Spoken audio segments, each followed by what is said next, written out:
All right, I think we're live, guys. Um, cool. Well, welcome to another video here in the group. Today, I'm going to be digging into something that we take for granted. We use this phrase all the time. We use this word all the time, and frankly, it's completely fabricated. It is an attempt to symbolize mechanics that we completely have lost track of. And the truth is that we don't really know what we mean when we say it. So, what do you think of when I say to you, you must have just gotten distracted? Or when I say to you, you are distracted? What feeling comes up?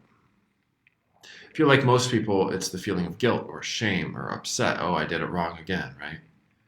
But the truth is that the idea that we as neurodivergent people get distracted easily, and the idea of distraction at all, is a distraction from what's really going on. And that's what we're going to talk about today.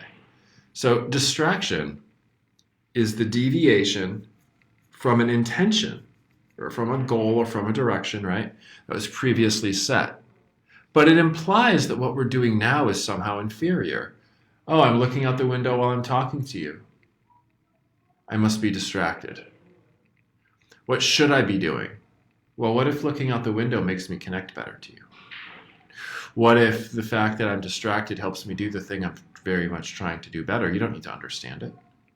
What if, in fact, I am doing the thing that is somehow best for me, or somehow is the goal, or somehow is still the intention? Am I really distracted? Or am I truly separated from my intention and doing something else? So what is distraction really? Because it's certainly not something we shouldn't be doing, right? Distraction is two things. I'm going to talk about both on this video. The first is where you change the plan consciously, or where you evolve. This is, of course, going to assume that what we're doing is in fact a deviation from the original plan. The truth is, if I'm doing something and it seems like a distraction, but it's supporting my intention, then I'm not distracted by the common way that we think about distraction. We're only going to address the common way that people are distracted here. Where people accept that they're distracted, but they're really gaslighting themselves into something else. So changing the plan consciously, or evolving, or self-sabotage, which is addiction. So let's just break this down. We are living with an impossible standard, period. We're living in a world that gives us an impossible standard and makes us feel bad if we can't meet it. I could equate that to a whole lot of things, but that's the truth. So what's even more true is that it's not bad to take on a new belief. It's not bad to change your mind. It's not bad to change your position in life. It's not bad to change your career. It's not bad to change. The only constant in life is change. And of course, whatever you do is going to have an impact. Everything you do has an impact. The fact is that we've been shamed into wanting to be afraid to change, so we don't feel like when we change it's okay. But taking on a new perspective is always accepted. It's even encouraged in certain places, like conversations or challenges or arguments or research or debates. So how can we know that we can change our mind but feel bad about it when we're not the same us that woke up this morning? When we're not even the same us that we were 5 minutes ago? And the glaring question that I have for you guys is, what makes one moment more valid than any other?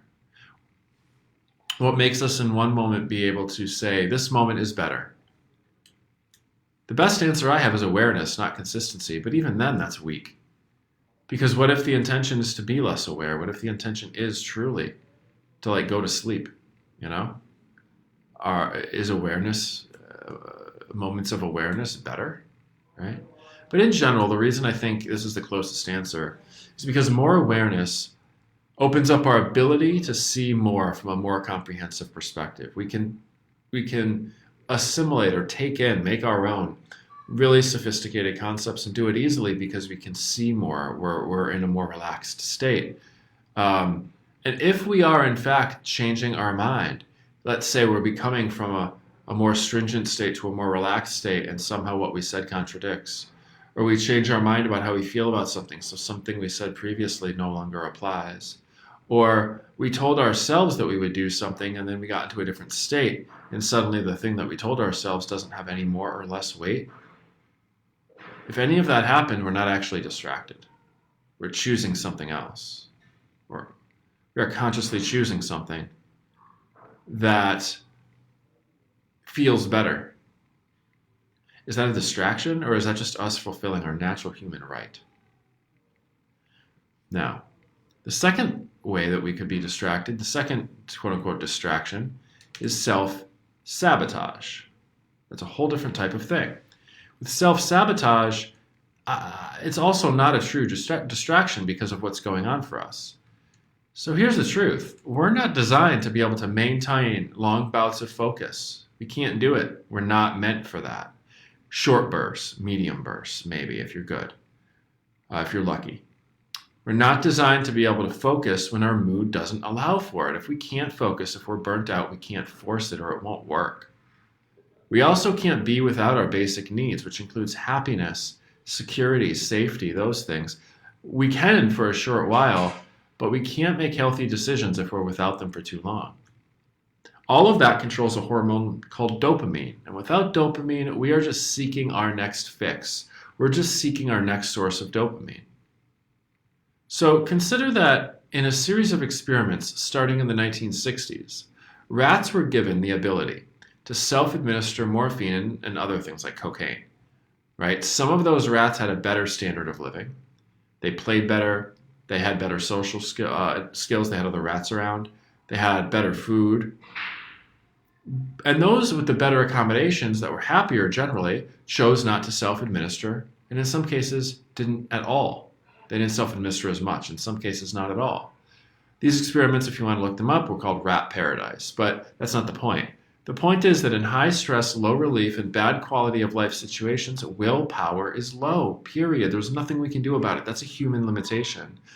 So everybody out here saying you're unlimited is absolutely true, but we have to consider the limitation of our human being, our energy levels, and time. Right? So read this again without all my talking. If you're listening, I'm going to read it for you. In high stress, low relief, and bad quality of life, willpower is low, period. So what is distraction that we call self-sabotage? It's your brain's morphine. Like just the rat experiments. When we are focused for long bouts of time, or overwhelmed for long bouts of time, or stimulated for long bouts of time, our dopamine is depleted. When we're dealing with shiny object syndrome, we're subconsciously seeking dopamine. So it's just like those rats. We're subconsciously going and saying, give me something that makes me feel good, because I fundamentally don't, but that's not even conscious for us. The problem with this is if we shame ourselves into feeling like distraction isn't okay by using words like distraction, we cannot be expected to evolve because we're depriving ourselves of the literal happiness hormone. We can't go into an old version of ourselves. We can't become somebody else. We can't look back and say, oh, we should have done that because we said we would, and now we're distracted. And here's the thing, is with the way that we teach things, you don't even need to know how to, like, which causes you. You don't need to know if you're self-sabotaging or if you just prefer something better, even though it might be really obvious. And I want to leave you guys with this quote and then give you a couple things to do. For years, focus has been the venerated ability amongst all abilities. Since we spend about 46, well, it doesn't say about, that's funny. Since we spend 46.9% of our days with our minds wandering away from the task at hand, we crave the ability to keep it fixed on a task. Yet, if we built, I don't know what PCD is, if we built in 10 and 90-minute naps and psychological Halloweenism, which is playfulness, into our days, we would likely preserve focus for when we need it and use it more effectively. So what he's saying is what we've already said. We don't have long, and this is a psychology professor.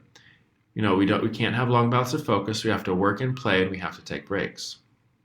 So what can we do? Regardless of whether it is self-sabotage or regardless of whether you're changing your mind and you need to stay on track, or you want to make sure that you're hovering around something that is your true focus, that you're truly not distracted. But we want to let go of the shame of this idea of distraction. First, we need to accept that things change. So if we've changed our mind, or if we've changed our trajectory, or if we've changed our desires, or if we've changed our values, or if any of that, we need to accept that things change, and change is okay. Like, we've always been okay amongst change. A lot of what you've come to believe makes you think change isn't okay. We need to ensure that we're caring for our human body and our human spirit. So that means doing things that take care of our body, doing things that take care of our mind, doing things that allow us to be open to receiving. We also have to take ample breaks during bouts of focus. That's what we just talked about from the professor. And we have some specific ways to do that. We also need to practice compassion, because the truth is that even if we're self-sabotaging and looking for our dopamine, that may not seem very, clean, or that may not seem very enlightened, but we're just organisms doing the best that we can. So if it's self-sabotage, it's okay too. You just have to soften to it and be compassionate toward it. Now, if you're working with us already, we're going to tell you how to do those things. So to accept that change is okay, we're going to give you 3 specific ways to do that. To ensure that you're caring for the body and spirit with your focus, we're going to give you 2 specific ways to ensure that. To ensure you're taking breaks, still being focused and maybe doing more, we're going to give you 3 ways to do that, as well as a product that you can use to help. And to practice compassion, we're going to give you 2 practices. I think it'll be 3 actually.